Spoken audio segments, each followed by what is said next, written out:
Epi kapiko kamauna makeala ke hohola nei na hio na hoi mua o maku e kinani o ke kulohe ho o ku hoi ana ua halulu kanau I mauna kea ke nana aku I lalo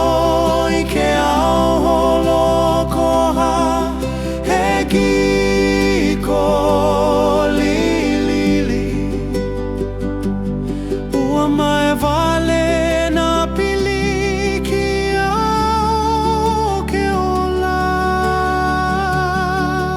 me ka holo I loko kana au e hele I kai ke ia anu mua kamana o kamauna e hoi kai kana I kana au he wahi kapu ia he wahi la a mauna kea e hapai ko uhane e ike I ka nui o ke ao holo o ka e pi'i ka piko ka mauna ma ke ala